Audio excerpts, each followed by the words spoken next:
The connector just vibing like a madman, huge reveals regarding Yan and Ziyagi that I touched upon last week, and the return of Kanagito to train a special someone potentially. Very hype stuff, but welcome to my Kengan Omega chapter 152 video. If you're new here and enjoy Kengan content, make sure to hit that subscribe button, and do me a huge favour by also hitting the like button if you're watching this. It's greatly appreciated. Now, let's get into it. As a whole now, it's safe to say the reveal of the connector and Yan was very unique and I quite enjoyed it. Very laid back, not as intense or ominous as I thought it would be. Just two dudes chilling, going for some fishing. Much respect. We have Ziyagi trying to talk to Wulong, saying, "Connector, what are you doing in Japan?" Most likely in the previous chapter we saw him and Yan most likely in China, I would like to say, but now they're here in Japan for unknown reasons. However, luckily for Ziyagi, he doesn't seem to be mad or anything, or doesn't show the want to actually kill him. However, this doesn't stop Ziyagi from getting mind broken, and Sandovich just giving us a little hint of something I've been wanting for a long while now, Ziyagi to be actually killed. Sadly, this doesn't actually happen, as is Ziyagi thinking about how easily he could actually kill him, but if this actually did happen, imagine how hard that would have been. He just comes in and just splits Ziyagi apart with his fishing rod. That would have been some insane shit, but sadly not. Ziyagi lives on, but his fear of the connector seems to be more extreme than what his fear of Edward was, seeing himself as nothing compared to him with this pretty badass panel of just a huge thought compared to the very small Ziyagi. They talk a little bit. The connector mentions that he's had a rough time since Edward died, and that Yan actually wanted Ziyagi out of the picture. But the connector is actually the one who tells Yan to forgive him, and Yan just agrees. Throughout this chapter, it's not very clear what Yan actually wants regarding the worm and everything about his character. It's quite mysterious regarding that. Yes, he kind of wanted Ziyagi out of the picture for various reasons which I'll get into soon, but I don't think he really cared about it that much. But he tells Ziyagi as his punishment to go stir up some trouble in the Kengan Association, noting he won't really do much, but at least kill some random people, members, fighters, it doesn't really matter, just do something. And then we get the big reveal, Ziyagi is Yan's own brother. We don't know whether it's an older or younger brother. I'm going to say younger brother due to how their relationship seems to be. But again, this makes more sense regarding Ziyagi's character, why he wanted to actually become the head of the worm, why he has so much plot armor, why he's actually in a high ranking position regardless of being quite weak in comparison, but I'll get into stuff about Ziyagi's strength shortly as well. But another thing regarding Yan is he mentions that the Kengan Association have put together an anti-worm alliance. This is what we saw last chapter with the, other underground organizations. So Yan's already aware of everything that's going on, which is something important to note. So I won't be surprised if some worm members are actually part of the alliance. Maybe some characters we actually saw in this panel here.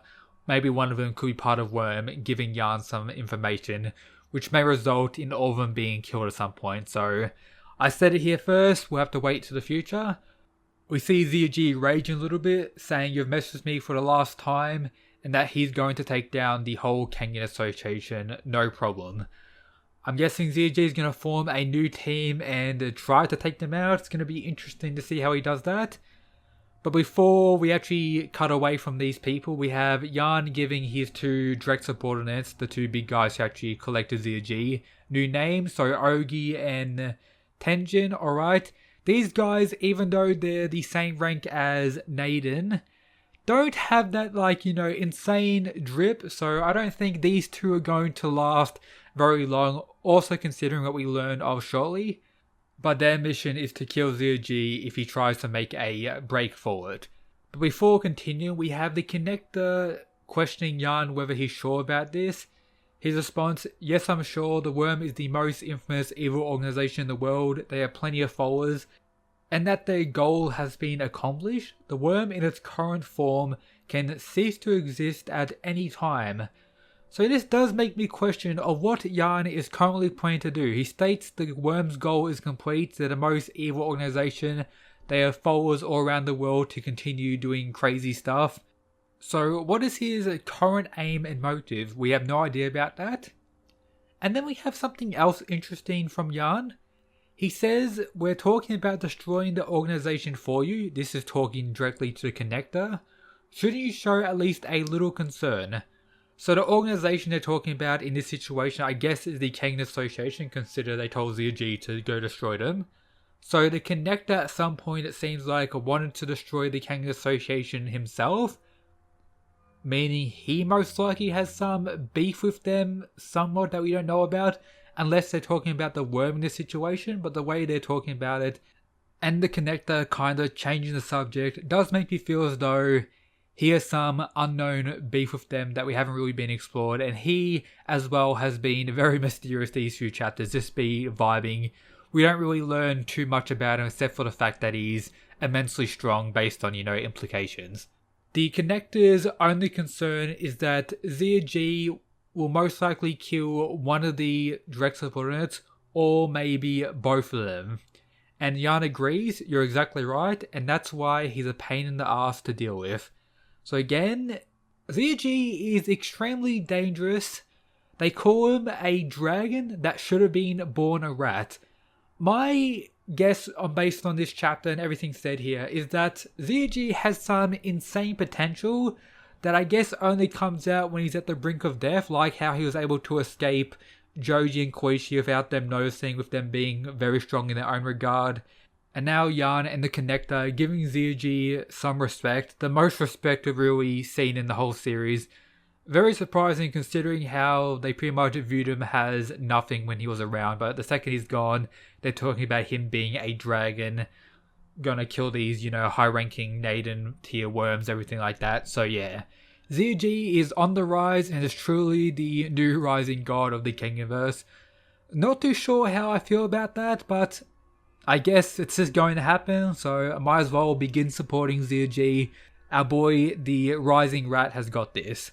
But from there, we cut to the CEO of Purgatory, who's just chilling on a private island, got all these girls around him. And we also see that Kogue is here, and the reason will be touched upon shortly. But the CEO of Purgatory states if that competition could have been so much hotter if Kogue entered it today, most likely referring to the Kenganverse Purgatory tournament. Meaning Kogue is on that tier of ability now, at least from the CEO's perspective, which is pretty interesting.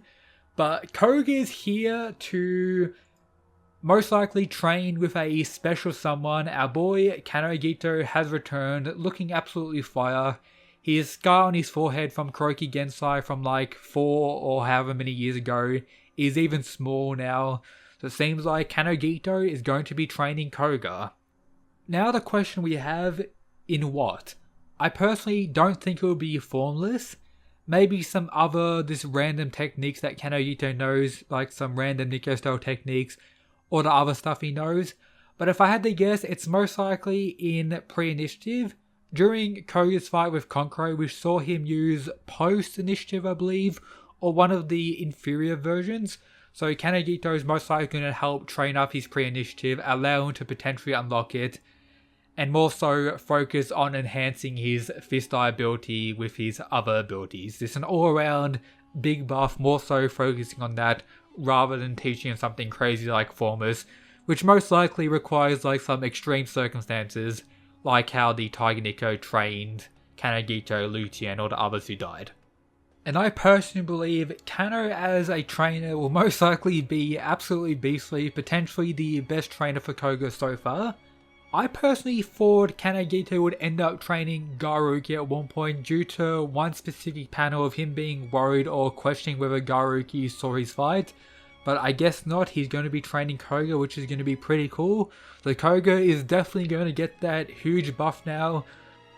However, I'm hoping we actually do get to see some of this training. It'll be a big disappointment if we just like see them begin and then we cut to like a few months later or a week later and see the aftermath, not actually what occurred. Hopefully we get like a full chapter of them training, or we cut somewhere else and cut back at various points to see what they're doing.